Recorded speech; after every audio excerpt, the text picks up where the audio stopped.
Hi friends, నేను మీ హరి. మీరు చూస్తున్నది Hari student corner YouTube channel.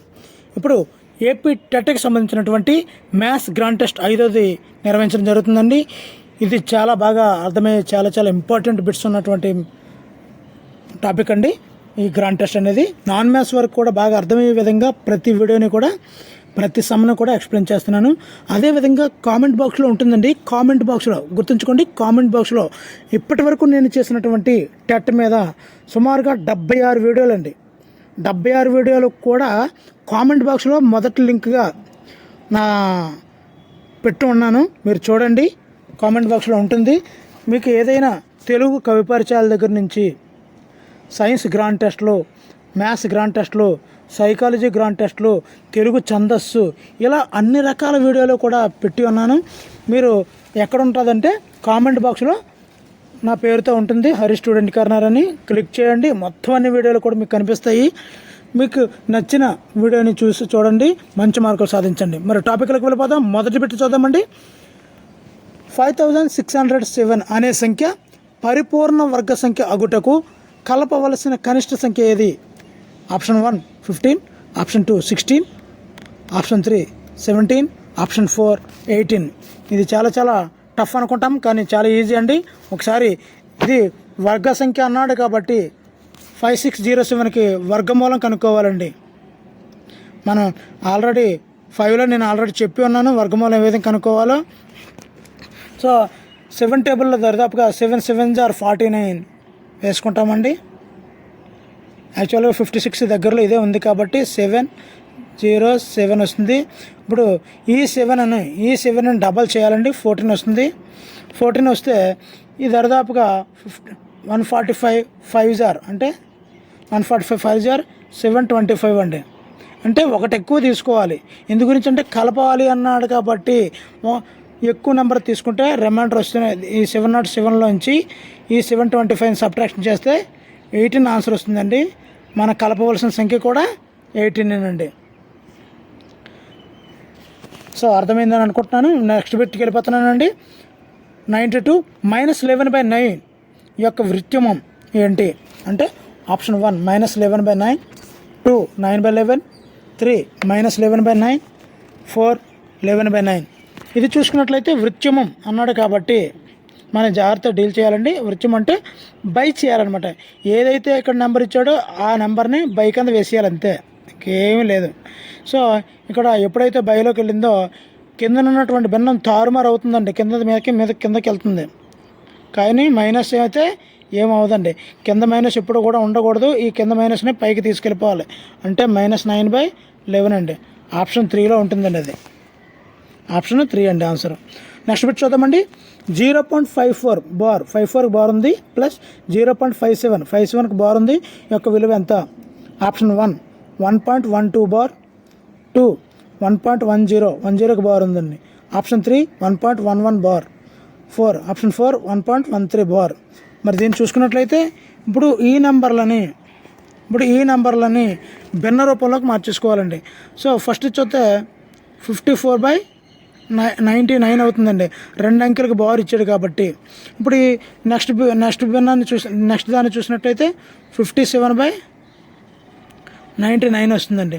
మధ్యలో సింబల్ ఏముందండి? ప్లస్ ఉంది కాబట్టి ప్లస్ వేస్తున్నాను. ఇప్పుడు ఈ రెండు కూడా సజాతి భిన్నాల్లో ఉన్నాయి కాబట్టి డెనామినేటర్ 99 అవుతుంది. పై రెండు ప్లస్ చేసేస్తే 111. మరి ఇది చూసుకున్నట్లయితే ఆన్సర్ మనకి ఈ డివిజన్ చేయాలండి. ఫస్ట్ 111ని 99తో డివిజన్ చేస్తే మనకు ఆన్సర్ అయితే 1.12 బార్ వస్తుందండి. 1.12 బార్ వస్తుంది. చక్కగా చేసిన తర్వాత చేయాలి. అదే 111/99 వచ్చింది కదా అని చెప్పి ఇది వేసేయకూడదండి. ముందు డివిజన్ చేయాలి, చేసిన తర్వాత వచ్చిన ఆన్సర్ని మనం వేయాల్సి ఉంటుంది. నెక్స్ట్ బిట్ అండి. 94వది. ఒక దీర్ఘచతురస్రాకార పొలం యొక్క పొడవు వెడల్పు యొక్క రెట్టింపు కంటే 8 మీటర్లు తక్కువ. పొలం యొక్క చుట్టుకొలత 50 మీటర్లు అయినా దాని పొడవు ఎంత? Option 1 12 metres, option 2 16 metres, option 3 18 metres, option 4 24 metres. ఇది చూసినట్లయితే ఇక్కడ ఇండైరెక్ట్గా మనకు పొడవు వెడల్పు అయితే ఇవ్వడం జరిగింది. వెడల్పు యొక్క రెట్టింపు కంటే 8 తక్కువ, అంటే 2x - తక్కువ అన్నాడు కాబట్టి 8. ఇంకోటి ఏంటంటే ఎక్స్. ఈ రెండేళ్ళకి కూడా ఏం చేయాలి, మనం చుట్టుకొలత చేయాలి. 2 × L + B = ఎంత అండి, 50 మీటర్స్. సో దీన్ని కాల్కులేట్ చేయాలి. కాల్కులేట్ చేస్తే మనకి ఆన్సర్ అయితే వస్తుందండి. ఆన్సర్ అయితే ఆప్షన్ 2 16 మీటర్స్ అండి. ఇలాంటి లెక్కలు ఖచ్చితంగా ఇస్తుంటాడండి. దీనిలోనే మనకి ఆన్సర్లు ఉంటుంటాయి. వెడల్పు యొక్క రెట్టింపు కంటే 8 తక్కువ అంటే 2x - 8 వేసుకోవాలి. అది ఏమవుతుంది, అది పొడవు అవుతుందండి. వెడల్పు x అవుతుందండి. ఈ రెండిట్లో కూడా దీర్ఘ చతురస్రం యొక్క చుట్టుకొలత సూత్రంలో వేసుకొని వాడు ఏదైతే మీటర్లు ఇచ్చాడో ఆ మీటర్లో ప్రతిక్షేపిస్తే మనకి ఆన్సర్ అయితే వస్తుంది. 95 బూట్ అండి. ఒక జత బూట్లు రూపాయలు 450 రూపాయలు అండి జత బూట్లు. దానిపై 6% అమ్మకపు పన్ను విధించిన కట్టవలసిన బిల్లు మొత్తం ఎంత? ఇప్పుడు ఆప్షన్ 1 27, ఆప్షన్ 2 457, ఆప్షన్ 3 477, ఆప్షన్ 4 7. ఇక్కడ మనం హైరాణ పడాల్సిన అవసరం లేదండి. ఇక్కడ జత బూట్ల రేట్లు 450 రూపాయలు క్లియర్గా ఇచ్చాడు. అమ్మకం పువ్వును 6% ఇచ్చాడు. ఈ 450ని 6%కి సెట్ చేయాలండి మనం. ఈ అమ్మకం పన్నుని 16% చేయాలి. 100కి 6 రూపాయలండి. 100కి 6, 200కి 12, 300కి 18. ఈ విధంగా మనం సింపుల్ కాల్కులేషన్ చేసుకోవాలండి. ఇలాంటి వాటికి కూడా బ్రెయిన్ ఉపయోగించకపోతే బ్రెయిన్ మొద్దుబారిపోద్దండి. ఇప్పుడు 415 కంటే 50 చూసుకున్నట్లయితే ఇది 6 3 అయిపోతుంది కదండి. ఆ 3 కలిపేయాలండి. ఇప్పుడు 27 వచ్చింది. ఇప్పుడు ఈ 450కి 27 కలిపేస్తే 477. ఎందుకు కలిపారు సార్ అంటే ఇక్కడ బిల్లు మొత్తం అన్నాడు. అంటే జత బూట్లు ప్లస్ అమ్మకం విలువ 2 కలపాలి కాబట్టి ఇప్పుడు అమ్మకం విలువ 27 వచ్చిందండి. 450 బిల్లు జత బూట్లు అండి. 450 + 27 477 అండి ఆన్సర్. నెక్స్ట్ బిట్ చూద్దామండి.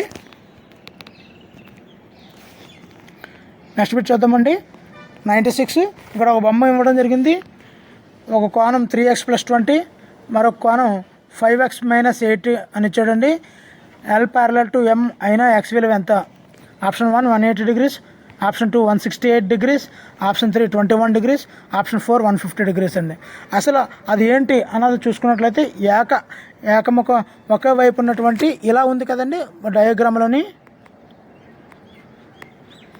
డయాగ్రామ్లో ఇలా ఉంది కాబట్టి ఈ రెండింటి మొత్తం కూడా ఎప్పుడో కూడా 180 degrees అవుతుందండి. ఆ రెండింటి మొత్తం 180 degrees అవుతుందండి. కాబట్టి 3x + 20 + 5x - 8 = 180 degrees అవుతుందండి. మొత్తం ఈ రెండు అక్షలు కలిపితే 8x అవుతుందండి. 2 అక్షలు కలిపితే 8x అయ్యింది. ఈ రెండు కలిపితే ఈ రెండు చేస్తే +12 = 180 degrees అండి. దీన్ని కాల్కులేట్ చేసినట్లయితే ఆన్సర్ 3 వస్తుందండి. మీరు చేయండి, ఆన్సర్ 3 వస్తుంది. నెక్స్ట్ బిట్ చూద్దామండి. 97. రఫీ మరియు ఫాతిమాల ప్రస్తుత వయస్సు నిష్పత్తి 7:5. 10 సంవత్సరాల తర్వాత వారి వయసులో నిష్పత్తి 9:7 అయినా ఫాతిమా యొక్క ప్రస్తుత వయసు ఎంత? ఇక్కడ రవి ఫాతిమాల యొక్క ప్రస్తుత వయసులో నిష్పత్తి 7:5 అండి. ఆఫ్టర్ 10 years తర్వాత ఏమవుతుందండి? ఆఫ్టర్ 10 years తర్వాత 9:7 అంటే 2 యాడ్ అయ్యాయి. అవును కదండి అని చెప్తున్నానండి. ప్రస్తుత వయసు 7:5 నిష్పత్తి ఉందండి. ఆ 10 సంవత్సరాల తర్వాత 9:7 ఉందండి. ఇక్కడ బాగా చూసుకోవాలి. ఇవి రెండు తేడా 2 years వస్తుంది. ఈ రెండింటి తేడా 2 years వస్తుంది. ఇది 10 సంవత్సరాల తేడా తర్వాత రాశాను కాబట్టి 10 రాస్తున్నానండి. ఇది ఇప్పుడు ఫాతిమా యొక్క వయసు కావాలంటే ఫాతిమా ప్రస్తుత వయసు నిష్పత్తిలో చూసుకుంటే 5 వచ్చిందండి. 5 ఆఫ్టర్ 10 years కాబట్టి 10. డిఫరెన్స్ ఎంత వచ్చిందండి? 2 వచ్చింది. బై ఈ రెండింటి గుణించాలండి. 7 7 are 49 - 5 9 are 45.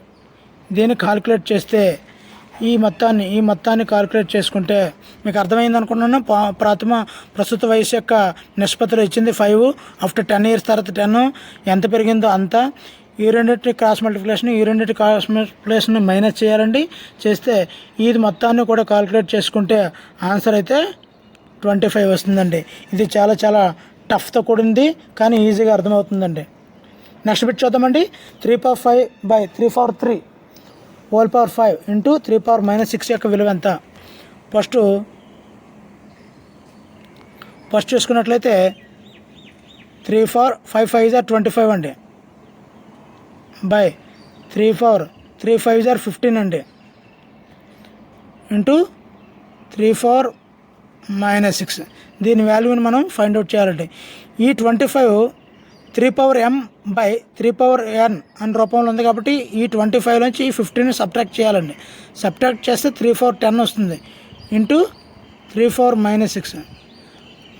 భూముల సమానమైన గుణకార ప్రాసెస్లో ఘాతాంకాలు పైన ఉన్న ఘాతాల్లో కలపాల్సి ఉంటుందండి.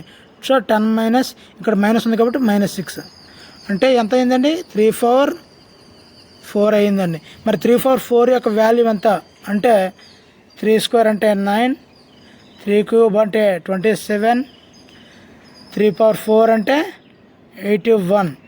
ఆప్షన్లో 4 అండి. ఆప్షన్ 4 చూసుకుంటే 81 వస్తుందండి. అర్థమైంది అనుకుంటున్నాను. నెక్స్ట్ బిట్ చూద్దామండి.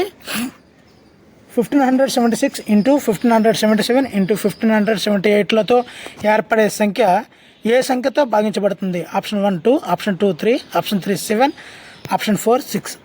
మరి ఇది చూసుకున్నట్లయితే ఏ సంఖ్యతో భాగింపబడుతుందంటే మనం మొత్తం అంతా గుణించాల్సిన అవసరం లేదండి. మొదటి నెంబర్లు మాత్రమే గుణించండి. మొదటి నెంబర్ 8 7 6.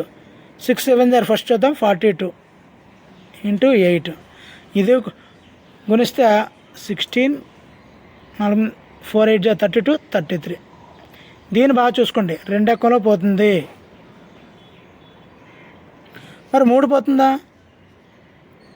3 పోవాలంటే ఏంటండి? మొత్తం గుణించుకోవాలి కదా, మొత్తం గుణించుకోవాలి. మరి 7లో చూడండి, 7 యొక్క బాధ్యత సూత్రాలన్నీ కూడా ఇక్కడ గుర్తు రావాలండి మనకి. సో ముందు 2తో పోతుంది కాబట్టి ఇలాతో ఏర్పడే సంఖ్య ఖచ్చితంగా 2తో పోతుంది కాబట్టి చివరి 6 ఉంది కదండి. మరి 2 యొక్క బాధ్యత సూత్రం చూసినట్లయితే 1ల స్థానంలో 2 కానీ 4 కానీ 6 కానీ 8 కానీ 0 కానీ ఉన్నట్లయితే ఆ సంఖ్య నిశ్శేషంగా 2తో భాగింపబడుతుంది కాబట్టి ఆన్సర్ ఎగ్జాక్ట్లీగా మనం 2తో వేసేసుకోవచ్చండి.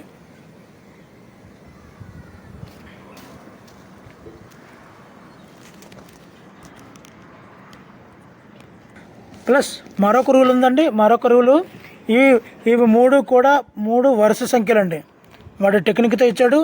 ఇది యాక్చువల్గా ఇది 2 అంకెతో పోతుంది కానీ వాడి యొక్క టెక్నిక్ ఏంటంటే వరుస 3 సంఖ్యల లబ్ధం ఎప్పుడు కూడా 3 అంకెల సంఖ్యతో భాగింపబడుతుందండి. వరుసగా 3 అంకెల లబ్ధం అండి. ఈ 3 కూడా 3 వరుస సంఖ్యలండి. 3 అంకెల లబ్ధం ఎప్పుడు కూడా వరుసగా 3తో నిశ్శేషంగా భాగింపబడుతుందండి. కాబట్టి ఆప్షన్ 2 3 అండి. ఇది సెకండ్ లాజిక్ అండి, మెయిన్ లాజిక్ అనమాట. ఇది ఆప్షన్లో మన ఎగ్జామ్లో ఇలాంటి ప్యాటర్న్లు ఎక్కువ అడుగుతుంటాడండి. నెక్స్ట్ 10వ చూద్దామండి. 100వది. వినయ్ ఒక ప్లాట్ను 4,50,000కు కొని దాని మరమ్మతులు రంగులు వేయటకు 10,000 ఖర్చు చేశాను. తర్వాత దానిని 4,25,500 రూపాయలకు అమ్మినా వచ్చింది లాభమా నష్టమా ఎంత శాతం? చూడండి, ఇక్కడ మనం చూసినట్లయితే ఒక ఫ్లాట్ను కొన్న వెల ఎంత అండి? 4,50,000. మరి 10,000 దేనిలో వేస్తామంటే అంటే కొన్న వెలలోనే వేయాలండి. అంటే కొన్న వెల 4,60,000. మరమ్మతులు ఎప్పుడూ కూడా కొన్న వెలలోనే వేయాలండి. ఆల్రెడీ గ్రాండ్ టెస్ట్ 2లో చెప్పాను, మీరు లింక్లో చూడండి. నేను ఆల్రెడీ కామెంట్ బాక్స్లో పెట్టి ఉన్నాను. 75 వీడియోల యొక్క లింకు ఒకే లింక్ అండి. ఆ లింక్లో మీరు చెక్ చేసుకోవచ్చు మ్యాథ్స్ యొక్క గ్రాండ్ టెస్ట్లు అన్నీ కూడా.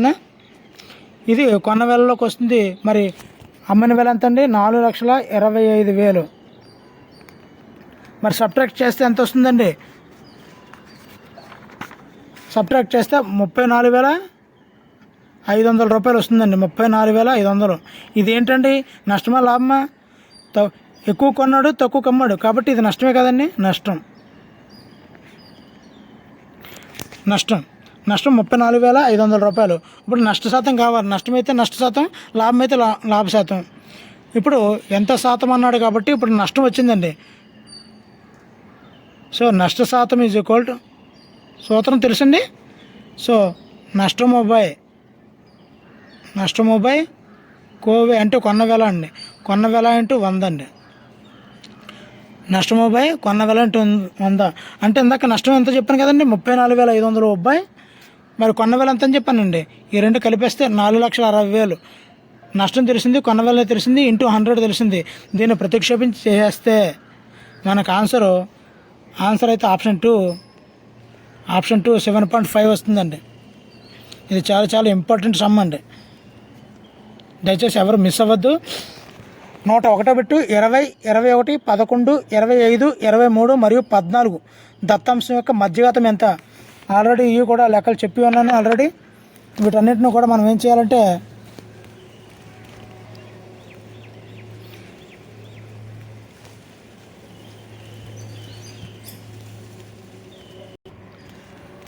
ఈ మధ్యఘాతం అంటే ఇచ్చిన నెంబర్ల ముందుగా మనం ఆరోహణ క్రమంలో అమర్చుకోవాలండి. మొదటి చిన్నది 11, 14, 20, 21, 23, 25 అంతే కదండి. ఒక్కొక్క చివరి నెంబర్లు కొట్టేసుకుంటూ వెళ్ళాలండి. మధ్యలో కొడితే ఇంకేం మిగలదు కదండి. ఈ రెండు మధ్యలో ఉన్నాయి కాబట్టి ఈ రెండాట్లో కలిపేసి బై 2 చేసేయాలండి. అంటే ఆన్సర్ 20.5 వస్తుందండి. ఎప్పుడు కూడా అటు ఇటు క్యాన్సిల్ చేసుకుంటే మధ్యలోకి 2 వచ్చాయంటే వదిలేయాలి. 1 వచ్చిందంటే ఆ నెంబర్ వేసేయచ్చు ఆన్సర్ కింద. అంతేనండి. నెక్స్ట్ టైం చూద్దామండి. నెక్స్ట్ది 102. ఇందులో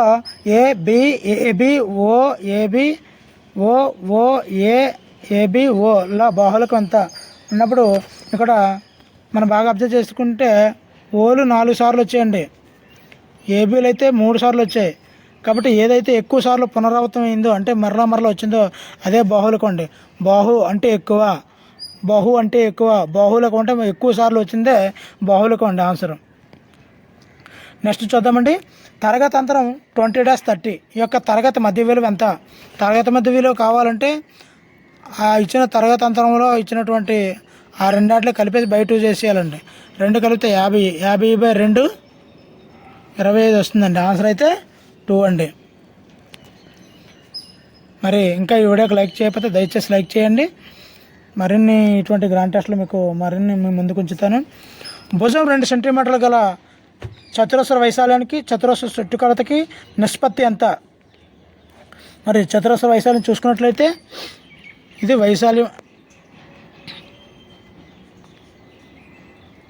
వైశాల్యానికండి, ఇది చుట్టుకొలత అండి.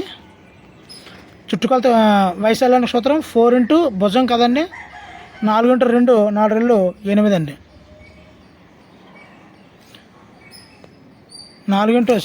4 ఇంటూ భుజం. చుట్టుకొలతకి అయితే వైశాల్యము భుజం.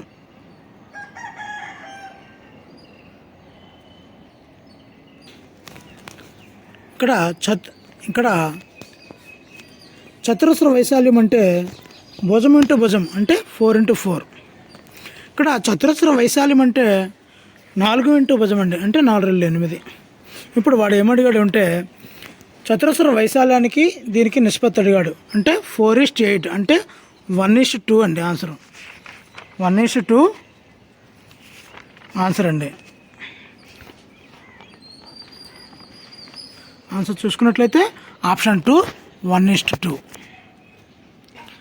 నెక్స్ట్ బిట్ చూద్దామండి. 105.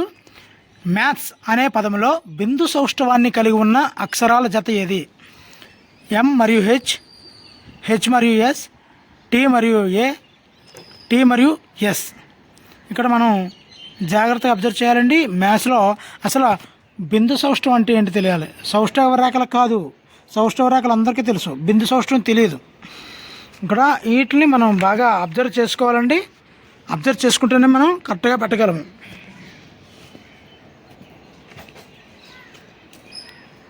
మరి ఇక్కడ హెచ్ మరియు ఎస్ అవుతుందండి ఆన్సరు. మరి దీనిలో అర్థం ఏంటంటే ఏ రెండు వ్యతిరేక దిశల నుండి చూసినా ఒక విధంగా కనిపించేవే బిందు సౌష్టవం అండి. సో ఆప్షన్ అయితే హెచ్ మరియు ఎస్ అండి. నెక్స్ట్ చూద్దామండి. 106వ బిట్టు. కింది దత్తాంశమునకు వృత్తరేఖ చిత్రాన్ని గీయగా జనాభాను సూచించు సెక్టార్ యొక్క కోణం ఎంత? 2010లో 5%, 4%, 2011లో 5%, 2012లో 3%, 2013లో 2%, 2014లో 6%. అయితే కొన్ని కోణాలు ఇచ్చాడండి. ఏ విధంగా చేయాలంటే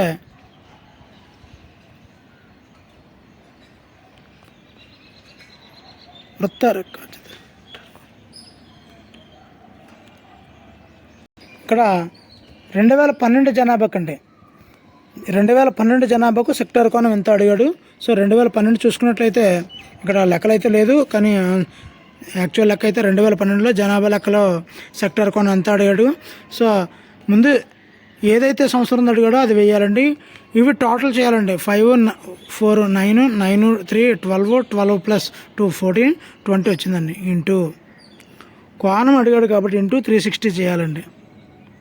so final value is 54 degrees అండి.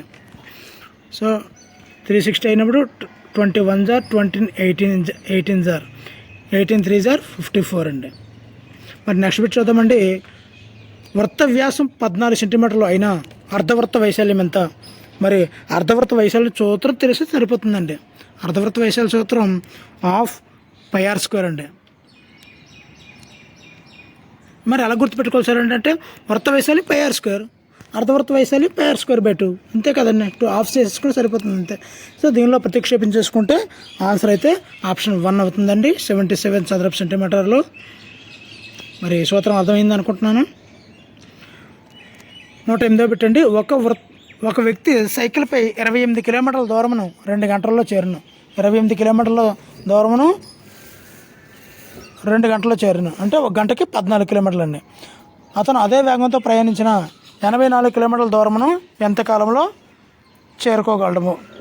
ఇది సింపుల్గా మనం 1/14 కాబట్టి ఒక గంటకి 14 కదండి. 14 ఇంటూ ఒక 6 గంటలు వేసుకుంటే 6 × 14 84 అంటే 6 గంటలు వెళ్ళిపోగలడండి.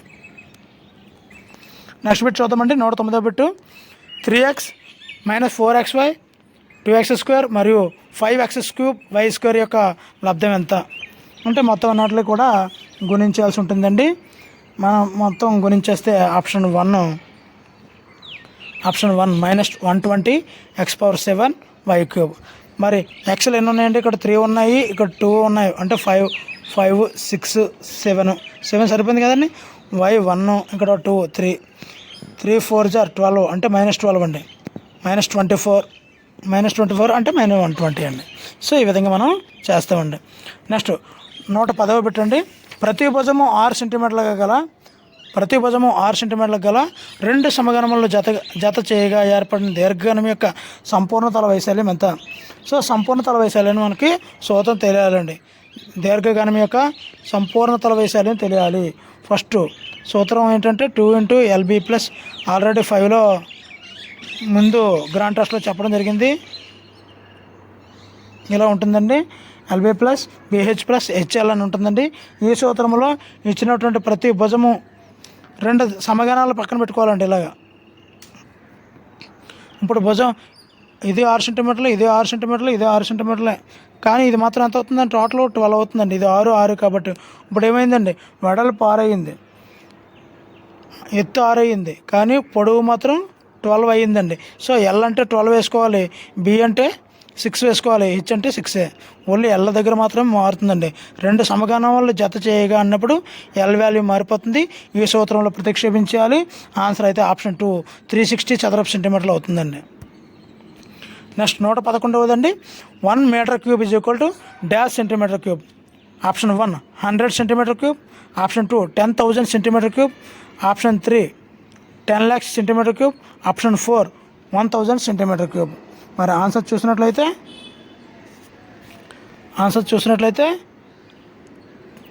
10 lakh సెంటీమీటర్ క్యూబ్ అండి. 1000 × 1000 చేసేయాలండి, అంతే, ఇంకేమీ లేదు. 112 పెట్టండి.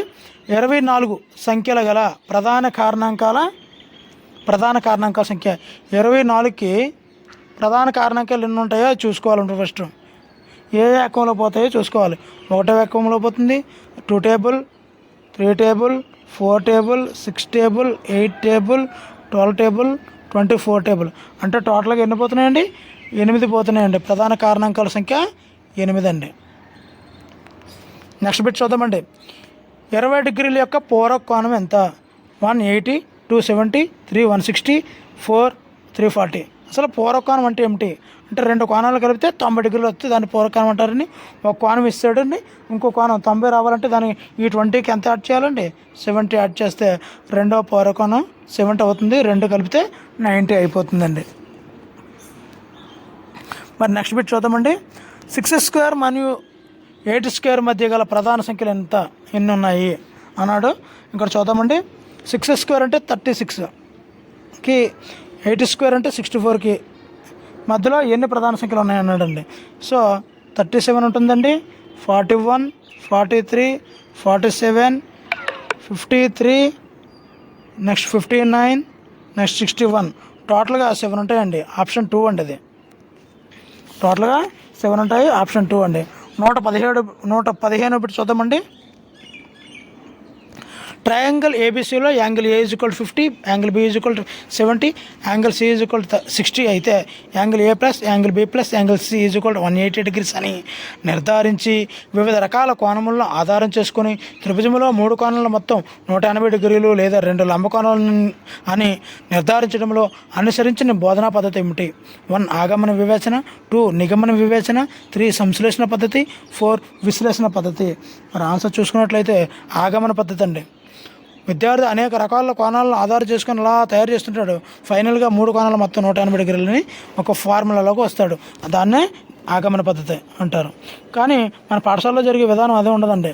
ముందుగా సూత్రం చెప్తాం, తర్వాత ఫార్ములాను అప్లై చేసుకొని లెక్కలు చేస్తాం. ఇది నిగమన పద్ధతి అండి. రెండేళ్ళకి తేడా అది.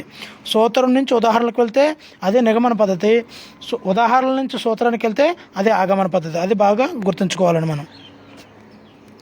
116 అండి. గణిత పేటికలో ఉండే సామాగ్రి ఏది? ఏ పూసల చట్టం, బి డామినోలు, సి భిన్నాల చట్టం, డి నేపియర్ పట్టేలు. 1 ఏడి మాత్రమే, 2 ఏబిసి మాత్రమే, 3 బీసీ మాత్రమే, 4 ఏబిసిడి. మరి ఆన్సర్ చూసినట్లయితే ఇవన్నీ ఉంటాయండి. పూసల చట్టం ఉంటుంది, భిన్నాల చట్టం ఉంటుంది, నేపియర్ పట్టేలు ఉంటుంది, డామినోలు ఉంటాయి. అదే పెగ్ బోర్డ్ అనేది ఉండదండి. పెగ్ బోర్డ్ అనేది ఉండదు. అది అక్కడే కన్ఫ్యూజ్ చేస్తారండి. గణిత పేటికలో ఏముండదంటే పెగ్ బోర్డు ఉండదండి. నెక్స్ట్ 117 అండి. భావావేశ రంగంలో అత్యున్నత స్థాయి లక్ష్యం ఏమిటి? 1 గ్రహించడం, 2 సహజీకరణము, 3 విలువలు కట్టడం, 4 లాక్షణీకరణం. మరి ఆన్సర్ చూసినట్లయితే లాక్షణీకరణం లేదా శీలస్థాపనం అండి భావావేశ రంగంలో అత్యున్నత స్థాయి లక్ష్యం. నెక్స్ట్ పెట్టండి. 118 మూల్యాంకనంకు సంబంధించి క్రింది వాటిలో సరైనది ఏమిటి? 1 విద్యార్థి అభ్యసనను నిర్ధారించే ప్రక్రియ, 2 ఇది ఒక అంతిమ నిర్ణయం లాంటిది, 3 విషయానికి సామర్థ్యాలకు ప్రాధాన్యత ఉంటుంది, 4 పైవన్నీ. మరి ఆన్సర్ చూసినట్లయితే ఇవన్నీ కూడా ఉంటాయండి. మూల్యాంకనంకు సంబంధించిన పైవన్నీ కూడా సరైనవే. నెక్స్ట్ బిట్ చూద్దామండి. 119 కిండర్ గార్డెన్ విద్యలో ప్రధాన సూత్రాలు ఏవి? 1 ఏ విద్యార్థులకు ఆటల ఆధారం, బి పని అనుభవంకు ప్రాధాన్యం, సి ప్రకృతి అధ్యయనం పరిశీలన కేంద్రంగా వ్యాసక్తులు చేయడం, డి భావనలు ఒక క్రమ వరుసలో బోధించడం. Option A AC, option 2 CD, option 3 BC, option 4 ABCD. మరి ఆన్సర్ చూసినట్లయితే ఏబిసిడి అండి. ఇది విద్యార్థులకు ఆటల ఆధారమే. కిండర్ గార్డెన్ అంటేనే ఆటలు, పని అనుభవం, ప్రకృతి అధ్యయనం, భావనలు ఒక క్రమ వరుసల్లో బోధించడం అండి. లాస్ట్ బిట్ చూద్దామండి. మన దేశంలో మైక్రో టీచింగ్పై పరిశోధన చేసిన వారు ఎవరు? Doctor Pasi, Jangira, LN 1 and 2. మరి ఆన్సర్ చూసినట్లయితే మైక్రో టీచింగ్ మీద పరిశోధన చేసిన వారు డాక్టర్ పాసి అండ్ జంగీరా అండి. మరి ఎంత విలువైనటువంటి బిట్లను మీకు అందించినటువంటి ఈ హరి స్టూడెంట్ కార్నర్ని ఇంకా సబ్స్క్రైబ్ చేసుకోకపోతే దయచేసి సబ్స్క్రైబ్ చేసుకోండి. ఇప్పటికి వరకు కూడా ఈ వీడియోకి లైక్ చేయకపోతే దయచేసి లైక్ చేసుకోండి. మరిన్ని వీడియోలు మీకు అందించగలని నేను హామీ ఇవ్వగలుగుతున్నాను. అదే కామెంట్ బాక్స్లో చూడండి, నా యొక్క 75 వీడియోల యొక్క లింక్ కనిపిస్తుంది. Thank you for watching. Please subscribe my channel. Me Hari signing out.